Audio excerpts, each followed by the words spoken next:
Good morning, gardening friends.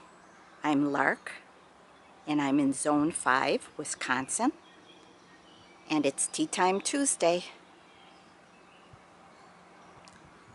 Come join me in a walk through my garden. I hope you enjoy it. We've had hot weather here, like quite a few of you in the States. It's been in the 90s here this last week. Way too hot for Wisconsin. Now I can't see my screen, so I'm hoping this is okay. The morning sun is at such an angle that now I can see it okay. I was walking into it. So let's show you my containers first. Jessica, you wanted to see what my containers look like, so I'll give you a peek. Nothing special because number one, I want them low maintenance. Number two, I want them inexpensive. And number three, I don't want to water them anymore. Containers to me are a lot of trouble. So here I have cannas, which I did not start, and I usually do in the house in the winter time. So they're going to play some catch up. I have some orange cosmos and some alyssum, white alyssum. And there might even be, like, here's some marigolds. So what I do is I dig these out, and I walk around with a container of worm tea, and I throw the bare root little seedlings into the container, and then I walk around and put them where I need them.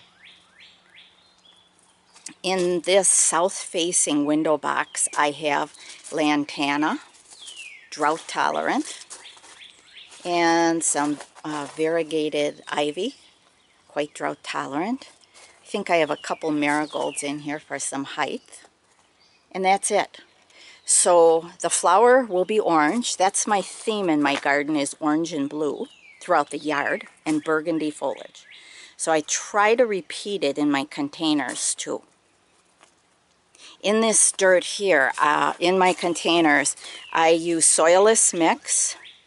I use water palmers, so I don't have to water as often. Water palmers, I think they call them, are very similar to what are in babies' disposable diapers, so they wick the liquid. So it makes it easier on me. So another container would be up on the deck here. And here I used a purple fountain grass. First time I'm using it. And the container was like $13, so I took it and I split it in half. And I've been keeping this water good so that where I divided the pot of purple fountain grass, it will re-root easily. And some cannas, and repeated the same thing in the window box. And then I have another one here. And marigolds. Same over here. Almost looks like I have some purslane in here, which would be nice because then I can come out my door here and pick it. Wow, I don't remember planting it here. And it has to be planted because look how thick it is. I'll be having purslane in this container for a long time. There's canna in there again, and orange marigolds. Because what I want to do, or what I do here, is I don't want to look at this mess here. So if this gets thick enough, and I'll use twigs, red twig dogwoods, in this container, probably about 3 foot high or so. And when those marigolds start growing, they'll intertwine with the red twig dogwoods, twigging method I call it, and the twigs will support the marigolds and be about 3-4 foot high and hide this yuck along with the cannas. That is my idea. I have one tote left. Many of you know I use clear totes for propagating my plants and seedlings in winter, starting in February, and I bring the containers out if the weather is above 20 degrees with a clear top on it, and it's like a mini greenhouse. So this is the last one. I have to do some transplanting. This is my Tulsi, or holy basil. That'll go out this week. I have 2 thick containers, but I drink Tulsi tea every day, so I need a lot of it. And then some Reuben basil and some, I think that's lettuce leaf basil, and some cucumbers, Japanese cucumber, the long one, and Market More. What else here? Oh, Malabar spinach. Likes heat, so it's going to go out this week too.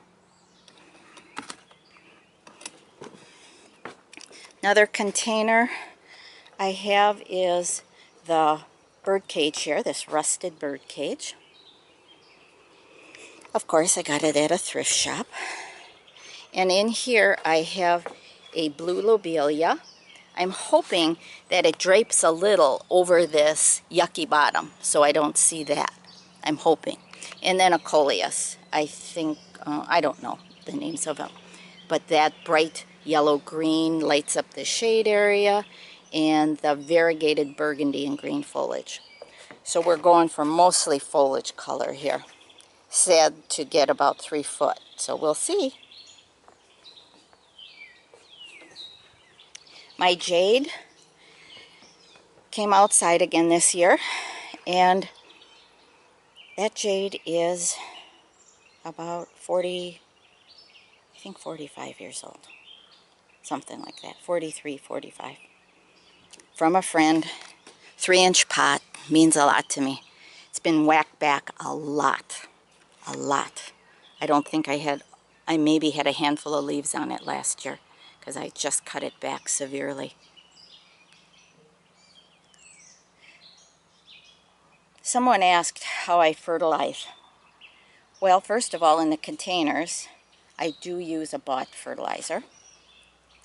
And I fertilize in the winter, not at all. In spring, half of what the recommended dosage is. So that's a donkey tail sedum, aloe, and a calicoe, I think, which is getting transplanted. And I take off all these. You see this yucky leaf here? Oh, this isn't a leaf. This is even just yuck. I will transplant all this. I'm going to be knocking it out of the container, and it's going into one of those blue containers. I have an extra one. This was the flower. So that gets chopped off and cleaned up. Just haven't had the time yet. Getting the perennials out, the veggies out first. And a pencil cactus called Fire Sticks. That's probably about 5 years old or so too. Very aggressive. And another succulent. Those are the donkey tail again. Those are her long braids. And then I don't know what the name of those succulents are, but that's the top of her hair.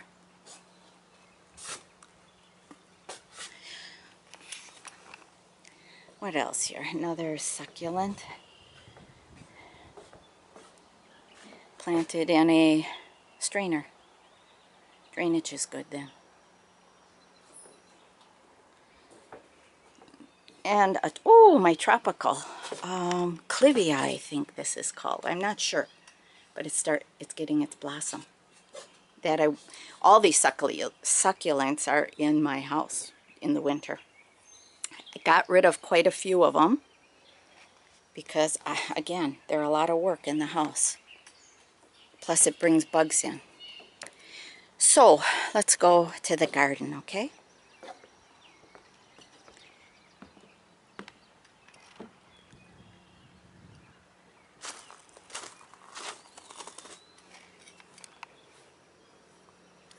Now in the front, last week's video, you remember I had Basket of Gold Alyssum Perennial. And I have one here to see if it blooms in part shade. And it does.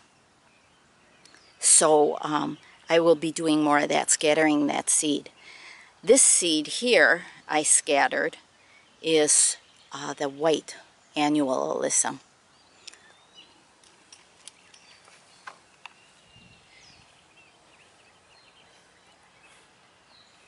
I leave herbs come up in the garden here and there, and as I get older, they're coming up more. Mullein. I like the structure of a mullein, the spikiness, the height, and then also drying the leaves. Perilla, a lot of it. You can go back to about August, last year's video, and you'll see perilla in its full height. Burgundy leaf.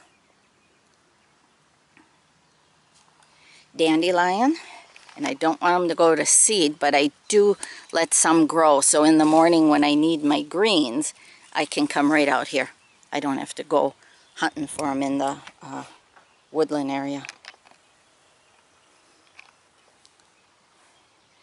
No weeding has been done yet, and I do have to get at it.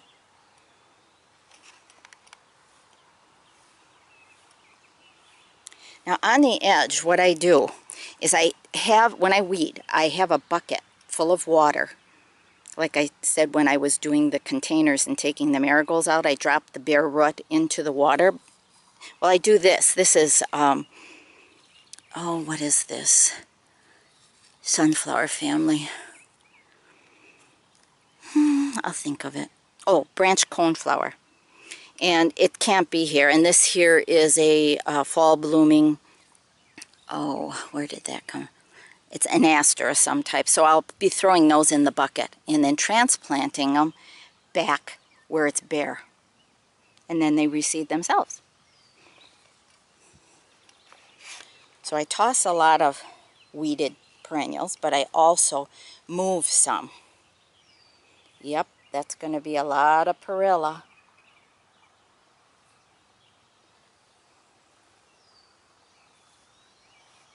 Some burgundy corabels that the bunnies ate down early spring or in winter when there's no snow cover. You ask, why do I have these twigs on here? Well, this is last year's growth of a hibiscus, and I want to, if I took this off, the cage and the sticks, I would forget that I have it there, and I maybe would step on it.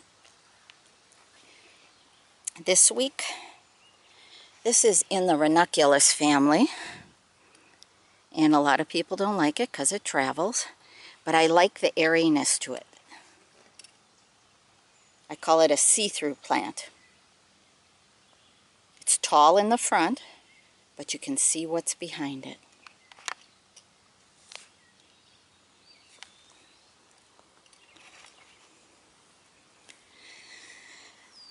Another job in the garden is to straighten out my blue bottle path, but that's down on the priority list. But you ask what I do, so that's one of the maintenances, is clean this path up and dig out what's in the path, growing in the path, and cleaning up.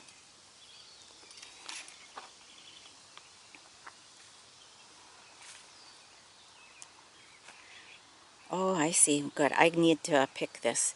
I have some stinging nettle back there, and I want to add it to my greens in the morning. Right there. So what I will do is pick it, let it wilt, and it loses its sting.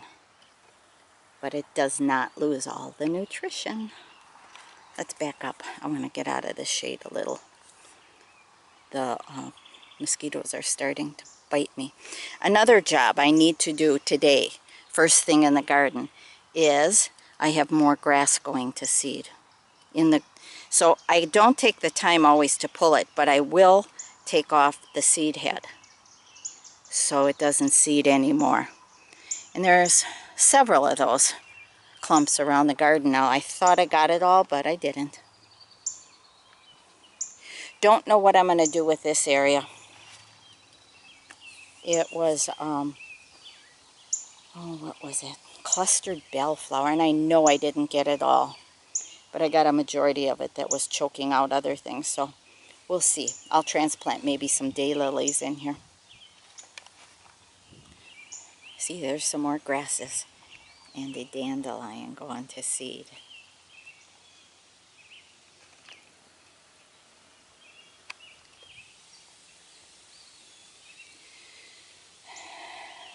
The alliums, this is the earlier one, are starting to bloom. But the foliage is so yucky.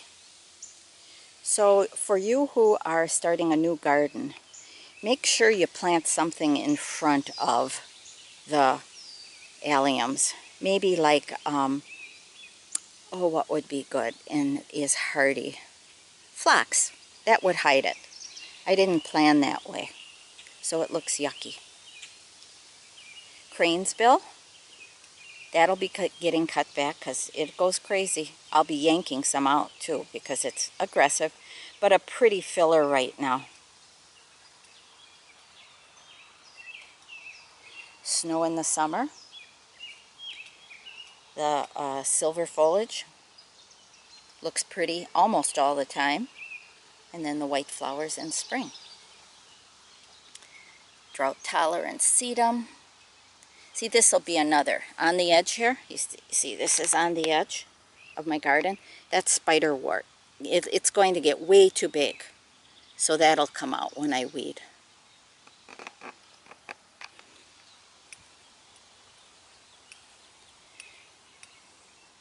Now, there's a variegated sedum in here.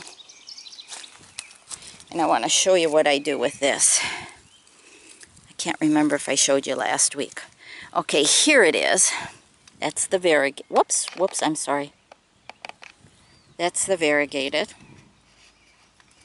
leaf. And then the variegation starts turning green sometimes, just plain green. So I take it off. I rip it out completely and hope that the variegated comes back from the clump. So that's another maintenance thing I do.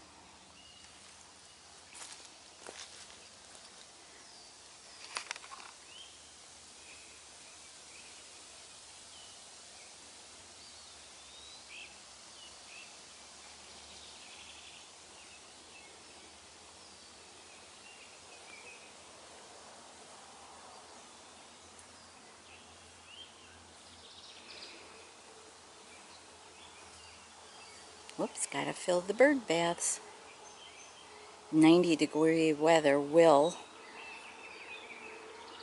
keep me filling the bird baths at least every other day. That is a shrub rose. You won't see many in my garden. This is one called Teresa Boudet. It's a repeat bloomer, very hardy. Whoops. Teresa Boudet. But it does sucker, so if you decide you want something like that, you gotta dig out the suckers or you'll have a hedge of roses. And then also Wine and Roses Weigela, which I don't think is as nice. I got it because of the burgundy leaf, but it dies back quite a bit. Nothing like the beautiful Red Prince Weigela. That's very hardy. So I have alliums at different stages too. Now maybe somebody can help me out. My alliums are starting to really multiply in a clump, but they're not blooming as much as they should. So I'm thinking maybe I have to dig up the bulbs and divide them. What do you guys think? Baptisia, or wild indigo, will be blue soon. But can you see the Caesar's brothers iris, Siberian iris? That'll be popping soon too. There's white in here also. Oh, spiderwort. Yeah, spiderwort, aggressive spiderwort. But now that Jacob's ladder is declining, now the blue will be spiderwort. I'll point out Jacob's ladder to you. That gave me an early bloom. A lupine. Lupine is the kind of perennial, it's short-lived, so let it reseed. And pretty much where it reseeds, I let it bloom because it doesn't like being transplanted too much.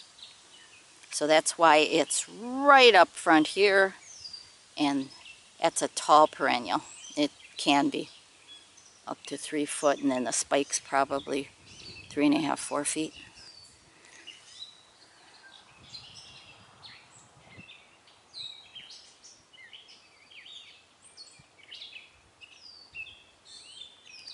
A pretty different color allium. I think this one was called Purple Sensation. I'm not sure. But a deeper purple than the lilac one right behind it. Right there. But I like that totally globe form in the garden. A garden that is very wild and wispy looking, and then all of a sudden you have this structure of a sphere of the allium. Now I did put in some Gaillardia last year, Arizona I think, a shorter one, and I don't see it coming. Here's one. This is it here. I don't see it. We'll keep it there for a while yet. There's 3 clumps in here. Yep, those of you who are tuning in for the first time, I do let all the debris in my garden, and that's what fertilizes my garden. Once in a while, once every so many years, I might do 10-10-10. But again, that's one of those things, the older I get, that's not high on the priority list. So I left a clump of lamb's quarters go to seed here because I eat this. It's a good herb. It's a good cook green. Young leaves like this I put in my salad. I even put the older ones in sometimes if it's just me, because bitter is good for us, and it definitely older can be quite bitter. Now look at these hostas around the edge here. Bigger to smaller. That one there must be near a rut, and then it even gets smaller. So these can come out whenever I choose to work on it. This is the short Jacob's Ladder that blooms early. See all the clumps there? Those are all seeds on here. So if I choose, I let them dry, or I come back now or in a week or so and cut it back. This one will come out completely.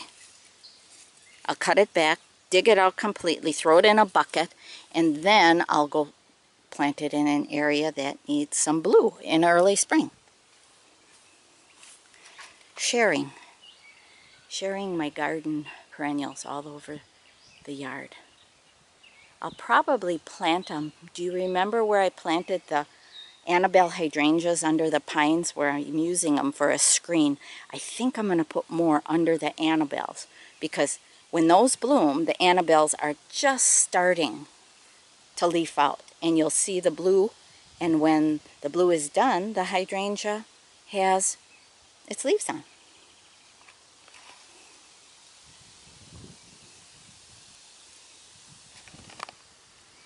More grasses, Lark. I see it within that spiderwort there. A lot of alliums coming up here. And this clump right there is called Christophii. It's a huge, soccer ball size, about a globe on it. Very airy. Here's one starting to bloom. A very airy allium. And one of them that really, really reseeds and blooms. But it takes, that clump to the left it's about 5 years old. So it takes a long time.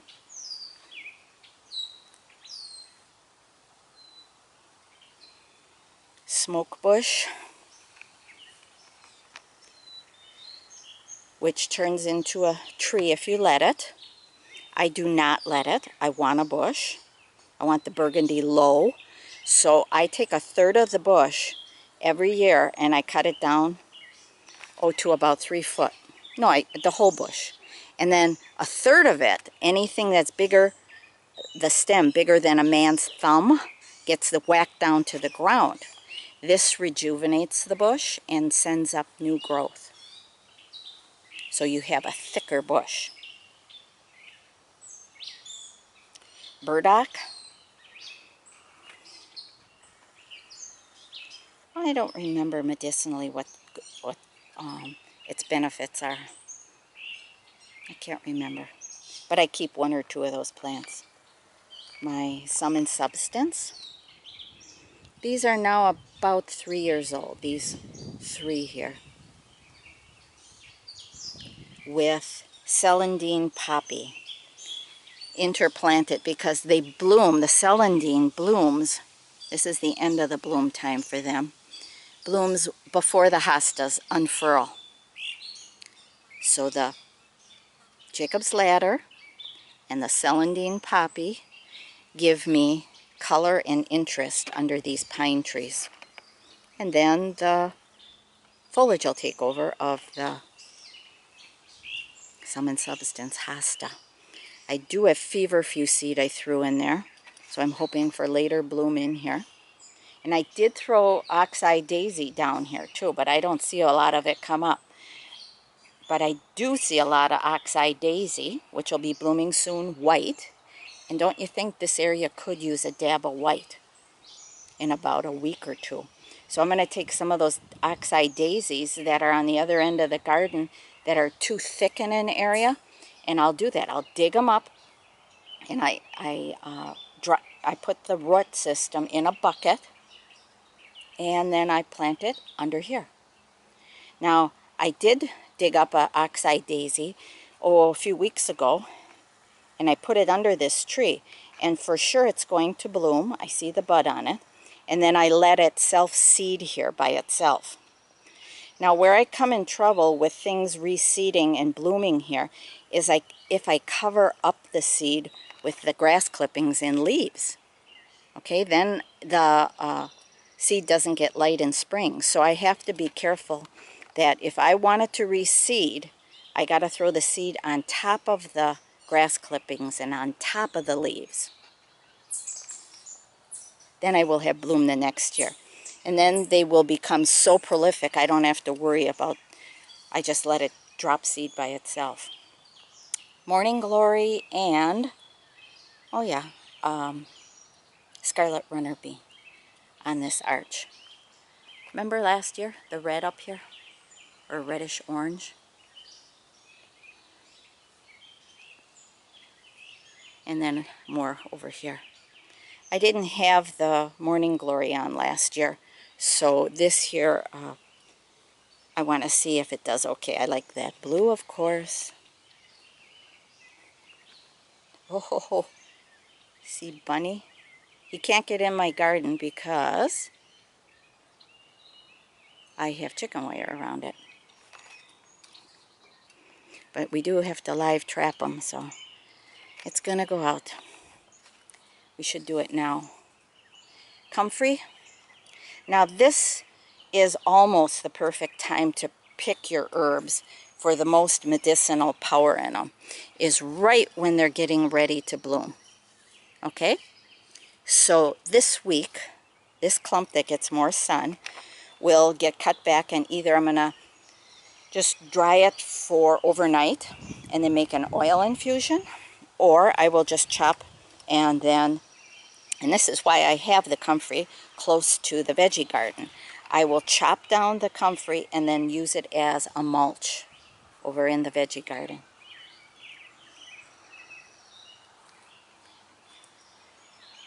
So, my experiment is I started these February. Oh, I got to end this, you guys. I'm sorry. I'll say goodbye now because I've been talking too much and giving instructions.